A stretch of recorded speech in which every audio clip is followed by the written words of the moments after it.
What's up, my guys? Lindsay Yale, welcome back, and today it's time to go back to this Lupinranger thing. It's been quite a little while, maybe a little too long between the first update. So we're pretty much going from where we left off to the debut of Noah the Cow, the X-Ranger. So get ready, here we go.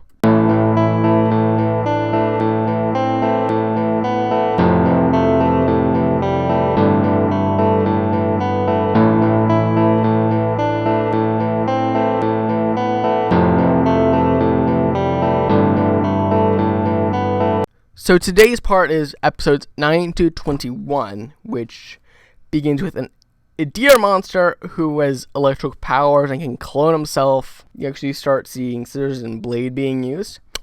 Pretty cool is that scissors and blade has a boomerang function. It's battle mode, so so I think Green Sai's the only other ranger who has ever used boomerangs for his weapon, but I could be wrong. I don't think a Patranger has had a boomerang, though.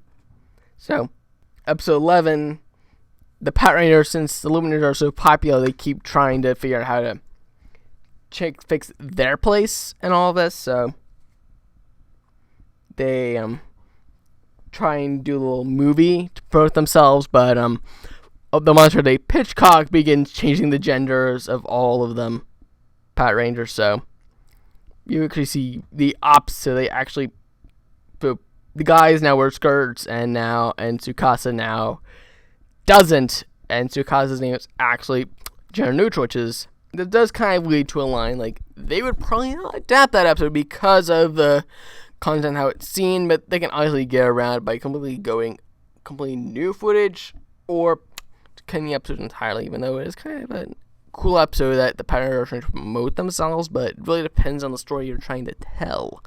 Saying no, Hammerzord, Toku-LuPat, he has a rifle, even though it's a very heartfelt arc that he kind of puts the Patrangers into because they're hurt, ill, but he just has, it's a rifle because they can't get adapted, but I don't know how that would affect Andron or Dodo, because Dodo you could always, the black one you could throw in anyway because he goes up as a giant later on and use that footage for an episode, but that is a very cool episode where he comes back because Kyrie kicks Chiro out of the Megazord position, and I also learn more about Good Striker's feelings in that episode. So it's a filler episode, but it's a very good filler episode where we actually learn a lot.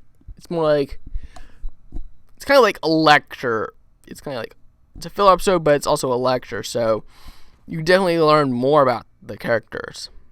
Particularly Good Striker in the episode. So another episode, the guest star, I would say, is Mina. You also did have Emma earlier on, who had the blade and scissors style fires as like a necklace, and they were actually like a gemstone, and then they became blade and scissors after coming in contact with the Burst Changer. I talk about a gender swap. How about the traditional bi swap, which was a mandatory monster switched bodies with Tuma, and then it kind of messed with everybody's mind because they were working with the Gangler monster, and Tuma was hanging out with girls and stuff, and they almost had to kill Tuma in order to stop the monster. But what would happen when Gochi gigantified the manta ray monster? Would it still be Tuma, or would they have somehow switched bodies? I don't know. That is a good question. So both number 19 of Lupinranger and the 12th and 13th / 1 hour special of Night Squad both pretty much the same plot. Is that Sakura and Arcor are the rookies of each respective series, are accused of stuff that they didn't do. In Lupinranger, you have a higher up of the GSPO, Shinta Yamagami, showing up, just looking at the team so far and why they're viewed poorly compared to the Lupinrangers, and Sakura comes off as a bit of a slacker. So when he starts messing with Shinta Yamagami in the bistro, tell him to take a vacation and ever leave his house, he loses his job, thus he's no longer Patranger. Arc kind of want to share the drawing crystals to prove to his dad that he had made it to Astoria, which I feel is kind of nice. And well, because of that, they believe he stole them, even though it was actually the Solar Puff. Do feel kind of both kind of show, like, no. I'm not gonna try and figure out the moral. But so far we've only had 2 episodes to watch of Noel Takao, who is from the French GSPO. He created the entire arsenal.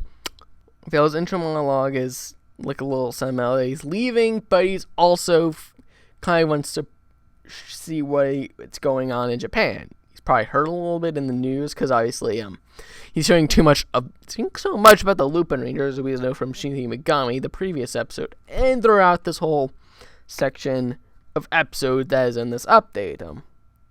He first shows up as Lupin X and takes one of the 2 collection pieces of the Monster of the Week when he arrives and saves the girl, so he can give it back because the dad was trying to save her, but he comes back as the Gold Ranger after telling the Patrangers about him and gets the other collection piece. He gives both teams his auxiliary trains in his first 2 episodes to fight, and his Gaddy mode is not debuting to the next episode, so even though they debuted in the opening for 21. But yeah, and also they were teasing the music, the Hellfire is now in the opening.